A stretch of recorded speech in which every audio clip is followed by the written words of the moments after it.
Lotus international trade private limited කියන ආයතනය 2020 තරඟකාරී ලන්සු කැඳවීමකදී හෙරණියාවක මැණික් පතලේ ව්‍යාපෘතියට ලන්සු තිබ්බා රුපියල් මිලියන 140ක්.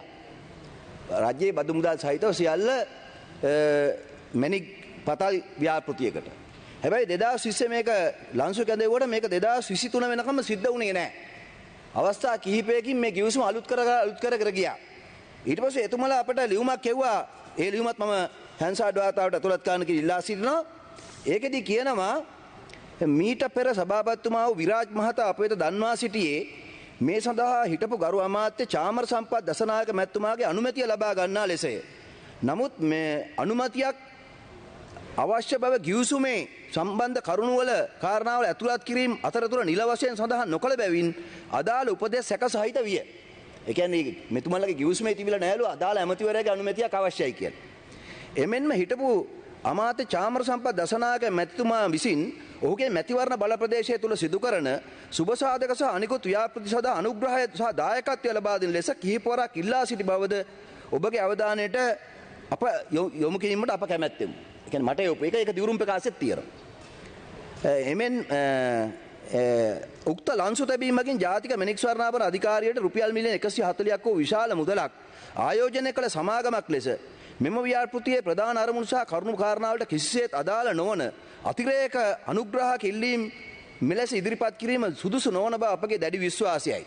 තත්ත්වය එසේ නමුදු අප විසින් අවස්ථා කිහිපයකදී අමාත්‍යතුමාගේ ඉල්ලීම් ඉටු කිරීමට දායක වූ අතර අදාළ සීමාව ඉක්ම වූ ඉල්ලීම් අප විසින් අනුගමනය කරනු ලබන ව්‍යාපාර ආචාර ධර්ම හා සදාචාර පද්ධතීන්ට අනුකූල නොවන නිසා ප්‍රතික්ෂේප කිරීමට තීරණය කළෙමු. ඒ කියන්නේ වැඩෙත් පොඩ්ඩක් ඒගොල්ලෝ දායක වෙලා ඒක ටිකක් සීමාව පනලා යනකොට දරා ගන්න බැරි වුණාම ඒක නවත්තලා ඊට පස්සේ අවදානට ගත යුතු කාරණේ වන්නේ අපගේ මෙම ව්‍යාපාර ආචාර ධර්ම පද්ධතියට අදාළ තීරණය හිටපු අමාත්‍යතුමා විසින් සභාපතිතුමන් ලෙස ගිවිසුම අදාළ ලියකියවිලි අත්සන් කිරීමට අවසර නොදීමට හේතුපාදක කර ගැනීමයි. ඒක තමයි හේතු වෙලා තියෙන්නේ ගිවිසුම අත්සන් නොකරත්. එහෙනම් මෙන්න මේක තමයි මේ වගේ කාරණා. මේ එකක් විතරයි. ඉතින් තව තියෙනවා සිමෙන්ති සංස්ථාව ගැන එතුමා කිව්වා. සිමෙන්ති සංස්ථාවත් එක්ක ආශා මිනරල් කියලා ආයතනයක් නඩුවක් කියනවා දැන් මේ වෙනකොට. ඒ ආශා මිනරල් කියන ආයතනේ නඩු කියන හේතු වෙලා තියෙන්නේ ඒ වගේම තමයි ඒගොල්ලන්ට බලපත්‍ර ලබා දෙන්න කියලා කටයුතු කරලා තියෙනවා. ඒ බලපත්‍ර ලබා දීමේදී ක්‍රියාවලියක් සිද්ධ වෙලා තියෙනවා. මම මේක මෙතන කියන්නේ නැහැ මොකද දැනට නඩු කටයුත්තක් තියෙන නිසා. මේ ක්‍රියාවලිය සිද්ධ වෙලා තියෙනවා. ක්‍රියාවලියක් සිද්ධ වෙලා තියෙනවා. ඉතින් මෙන්න මේ ක්‍රියාවලිය තමයි අර්බුදේ. දැන් එතුමා කිව්වනේ රත්නපුරේ හිටපු අපේ නීති අධ්‍යක්ෂිකාව ප්‍රියන්ති හරියට වැඩේ කරන්නේ නැහැ කියලා. එයා කිව්වේ ප්‍රියන්ති විහා වෙලා ඉන්න කැෂියර් අපේ ආයතනයේ ඒතන ගැටුමක් තියෙනවා කියලා. අපේ අමාත්‍යාංශ කිසිම ආයතනයක අයට එක ආයතනෙම ඉන්න අයට කසාද බඳින්න බාධාවක් නැහැ සභාපතිතුමා. කසාද බඳින්න පුළුවන්. එහෙම අපි බාධා කළා නැහැ. හැබැයි ප්‍රශ්නේ තියෙන්නේ ඒ අය අතර කිසිම ප්‍රශ්නයක් තිබුණේ නැහැ. ඒ සම්බන්ධ ඔය වගේ පැමිණිලි තිබුණා. පැමිණිලි සම්බන්ධයෙන් පරීක්ෂණ පවත්වලා තියෙනවා. නිර්දෝෂීභාවය ඔප්පු වෙලා තියෙනවා. ඒක අධ්‍යක්ෂ මණ්ඩලය අනුමත කරලා තියෙනවා. ගැටලුවක් නැහැ. ඒගොල්ලෝගේ පෞද්ගලික ප්‍රශ්න දෙක අපි දන්නේ. ඒවා අපි හොයන්නෙත් නැහැ. මෙතන තියෙන ප්‍රශ්න තමයි මේ පතල් ලයිසන් දෙන එක දේශපාලන සූදුවක් බවට පත් වෙලා තිබ්බේ. නයින් බණ්ඩාර මන්තුමත් දන්නවා ඔබතුමා දන්නවා ඒ කාලේ පතල් ලයිසන් දුන්න විදිය කොහොමද කියලා. සූදුවක් වෙලා තියෙන්නේ මේක. මේක ජාවාරම. ඒ ජාවාරම අපි නවත්තලා තියෙනවා. හැබැයි ජාවාරම නැවැත්තුවම අපිට දැන් එන්ෆෝස්මන්ට් වල නිලධාරීන් මදි. නීති නිලධාරීන් මදි. දැන් ෆයිල් කොට ගහනවා ඇත්ත. අපි දැන් ඒක නිසා අපේ ඉල්ලීම් කරලා තියෙනවා රජයෙන් අපිට මේකට නීති නිලධාරීන් බඳව ගන්න අවස්ථාව දෙන්න කියලා. මොකද ඒගොල්ලන්ට ඒ කාලේ මේක නීති නිලධාරීන් අවශ්‍ය නැහැ. වැඩේ කරගෙන ගියා. පතල් කියන්නේ ඖෂධ වගේම මාපියාවක්. බිස්නස් එකක්. ඉතින් අපි කියනවා අපි හොයලා බලලා අවසර දෙන්නේ අපට වැඩක් නැහැ වෙන් ගැහිලි ගහන්න. එතකොට ගහන්න නැති අයට විරුද්ධව ඒගොල්ලෝ ඇවිල්ලා මේ තව නිලධාරීන් කියනවා මෙතන කියනවා වෙන්න පුළුවන්. ඒක තමයි ඇත්ත කතාව. ඒ නිසා මම මේ කියන්න ඕන පළවෙනිම දේ. දැන් හර්ෂ මන්ත්‍රීතුමා කිව්වා එතුමා කියන ප්‍රතිපත්ති අපේ ප්‍රතිපත්ති ගැලපෙන්නේ නැහැ කියලා. ඒක හරි. ගැලපෙන්නේ නැති නිසානේ අපි දෙගොල්ලා දෙපැත්තකින් ඒ විතරක් නෙමෙයි එතුමන්ලගේ ප්‍රතිපත්ති මෙච්චර කාලයක් ජනතාව පිළි අරගෙන ප්‍රතික්ෂේප කරන නිසා තමයි ජාතික ජනබලවේගයේ ආණ්ඩුවක් මේ රටේ ජනතාව පත් කරගෙන තියෙන්නේ. ආයි ඔළුවෙන් හිටගෙන හර්ෂ කිව්වත් අපිව හරවන්න බෑ. දැන් හර්ෂ හරි ආසාවෙන් ඉන්න මාකර ක්‍රමයකට මේ ඒගොල්ලෝ එයා විශ්වාස කරන ප්‍රතිපත්තියකට අපි හැරෙයි කියලා. ලිබරලයිසේෂන් එක එයා බලාපොරොත්තු වෙන වේගෙන් කරන්න කියලා.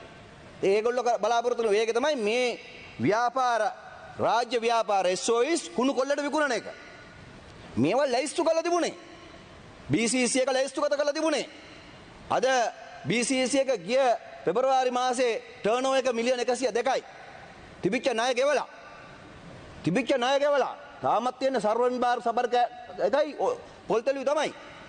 හැබැයි ලාභලවන්ත අතරපත් කරලා තියෙනවා. ලුණු සංස්ථාව සිමෙන්තියක මට කතා කරන් තිබුණා සජිත් ප්‍රේමදාස මන්ත්‍රීතුමා හිටියනම් විපක්ෂ නායකතුමා හිටියනම් සිමෙන්ති සංස්ථාව කොහොමද විකුණන්නේ කියලා තවක්කල් ගන්දනුව සුප්‍රසිද්ධ තවක්කල් ගන්දනුව ඒ කාලේ හැටියට සිමෙන්ති සංස්ථාවේ ආදායම සිරිසේන කුරේ තමයි නිවාසවත හිටියේ සුප්‍රසිද්ධ තවක්කල් ගන්දනුව සිද්ධ වුණේ සභාපතිතුමා සිමෙන්ති සංස්ථාවේ නමත් එක විකුණන්නේ අදත් මිනිස්සු පිළිගන්නේ සංස්ථා සිමෙන්ති කියලා අදත් ලංකාවේ ප්‍රසිද්ධම බ්‍රෑන්ඩ් එක තියෙන සංස්ථා සිමෙන්ති බ්‍රෑන්ඩ් එකත් එක්ක විකුණනා තවක්කල් ගන්දනුවෙන් අක්කර 5000ක් කුණු කොල්ල ගන්දනුවක් ඒක. ඒගොල්ලෝ කියන්නේ අන්නේ විකුණන ක්‍රමයට අපිටත් එන්න කියලා. නෑ මම දන්නවා සජිත් ප්‍රේමදාස විපක්ෂ එතුමා තව මිනිත්තු දෙකක කාලයක් තිබෙන්නේ. ටියුෂන් ෆීස් ගෙවුවේ කොහොමද කියලා. ටියුෂන් ෆීස් ගෙවුවත් සංස්ථාවේ. මේක තමයි ඉතිහාස කතා. එහෙම යුගයක් පහු කළා මේ ඇවිල්ලා තියෙන්නේ. මේ ඉතුරු වෙච්ච ආයතන ටික ඉතුරු කරගෙන තියෙන්නේ තමුන්නාන්සලගේ ආර්ථික ප්‍රතිපත්ති අනුව නෙමෙයි මේ රටේ ජනතාවගේ ජන අරගලය නිසා. අපට ජනවරම තියෙන ඒකට. ඒකින්ද හර්ෂය ඔළුවෙන් හිටගෙන කිව්වත් මේවා විකුණන්න ඉක්මනට නිදහස් කරන්න ප්‍රතිපත්ති හදන්න කියලා අපි ඒ කරන්නේ නැහැ. හැබැයි අපිට අලුත් මොඩල් එකක් හොයාගන්නවා අපි. රාජ්‍ය අයිතිය තියාගෙන රාජ්‍ය අයිතිය කුණු කොල්ලට දෙන්නේ නැතුව මේ වගේ උපරිම කාර්යක්ෂමතාවය වැඩි කරලා පෞද්ගලික අංශයේ ශක්තිමත් පෞද්ගලික අංශයක් හවුල් කරගෙන රාජ්‍ය පෞද්ගලික මහජන හවුල්කාරීත්ව පාලනයක් හදන්න. මහජන හවුල්කාරීත්ව පාලනයක්. මේකේ මහජන කොටස විශාලයි. අපි ගොවි ජනතාවට වක් කියන්න ඕන. අපි මේ භූමිය හිමිකාර ජනතාවට වක් කියන්න ඕන. අපි දන්නවා දැන් ඔබතුමාලා යෝජනා කරනවානේ මේ තියෙන විකුණන්න 2023 දී ලංකාවට සීනි ආනයනය කළ තියෙන මෙට්‍රික් ටොන් 6,53,000. ඒකෙන් දේශීය පරිභෝජනයේ ජාත්‍යන්තර ප්‍රමිතිය අනුව පිළිගත්තත් මිනිස්සෙක් පරිභෝජනය ගන්න කිලෝ 12යි නම් දේශීය වශයෙන් පරිභෝජනයට අපි ගන්නේ මෙට්‍රික් ටොන් 2,40,000යි. ඊටු කර්මාන්ත වලට ගන්න. ඒතර මෙට්‍රික් ටොන් 6,53,000 කියන්නේ 2023 අවුරුද්දේ අපි වියදම් කරලා තියෙනවා ඩොලර් බිලියන 142ක්. අපේ වෑයම තමයි මේ හෙක්ටයාර 30,000ක් විතර තියෙන පැල්වත්ත සෙවණගල ගල්ඔය ඇතිමලේ කන්තලේ දැන් වහලා තියෙන්නේ නිෂ්පාදනයක් නැහැ. ඉඩම් ටික හරියට පාවිච්චි කරන්න. හරියට පාවිච්චි කරලා අපි කොහොමද බලනවා මේ බිලියන 142 ආශන්න වශයෙන් ඩොලර් මිලියන 42,000ක් විතර ප්‍රමාණය ඉතුරු කරගන්න ලංකාවේ. ඒක අපි කරනවා. අපි දාම අපේ දේශීය සීනි නිෂ්පාදනය අපි ගන්න 10%යි. දුඹුරු සීනි. හැබැයි අපි මේකට යන්න උත්සාහ කරනවා. ඒ අතරේ විවිධාංගීකරණය අපිට තියෙනවා. ඩයිවර්සිෆිකේෂන් එක අපිට තියෙනවා. අපි ඒක සංචාර කර්මාන්තයේ විවිධ වලට එකතු කරගන්නවා. ගරු එමෙතුමා වෙලාව අවසන්. තව මිනිත්තුවකින් අවසන් කරන්න. මොහොතින් මම අවසන් කරනවා. ඒකින්ද මේ විවිධත්වය අපි තේරුම් ගන්න ඕන. ඉතින් මම ඇත්තටම ස්තුතිවන්ත වෙනවා ස්වේච්ඡාවෙන් වැඩ කරන. කාලය වැටුප නොහිතා වැඩ කරන අපේ අධ්‍යක්ෂක මණ්ඩලය ඉන්නවා. සභාපතිවරු ඉන්නවා. අපේ අමාත්‍යාංශයේ ලේකම්තුමිය මේ පිළිබඳ විශේෂ දැනුමක් සහිතව ප්‍රායෝගික වැඩ කරන අමාත්‍යාංශ ලේකම්තුමියක් තිලක ජයසුන්දර මහත්මිය අතිරේක ලේකම්වරු අධ්‍යක්ෂකවරු සභා අනිත් ඉන්න ඔක්කොම කාර්ය මණ්ඩලය අපි කණ්ඩායමක් හැටියට වැඩ කරනවා. අපි කර්මාන්ත පවුලක් හැටියට වැඩ කරනවා. මොකටද ඉලක්කය මේ මහජන අභිලාෂය මේ රටේ කර්මාන්ත කරුවා ඉහළට ඔසවන එක. අපේ තේමාව රුපියලක් වියදම් කරනවා නම් ඩොලරයක් සැලසුම් කරන්න කියන එක. හැම ව්‍යවසායකයෙක්ම අපේ රටේ අපේ දරුවන් ඉඳලා රුපියලක් වියදම් කරන්න ලෑස්ති වෙනවා නම් ඩොලරයක් උපයන්න සැලසුම් කරන්න කියන එක තමයි අපේ තේමාව. ඒ තේමාවට ගරු සභාපතිතුමා මේ රට ගෙනියනවා. මේ රටේ නැවතවතාවක් ඒ යල් පැන ගිය මැරිච්ච විනාශ කරපු කර්මාන්ත නගා සිටවනවා මේ ආර්ථිකයේ ණය බැරින් ගලවා ගැනීම තමයි අපේ අභිප්‍රාය. ඒකට ඕගොල්ලෝ නැතුණාට මේ රටේ ජනතාව අපිත් එක්ක ඉන්නවයි කියන එක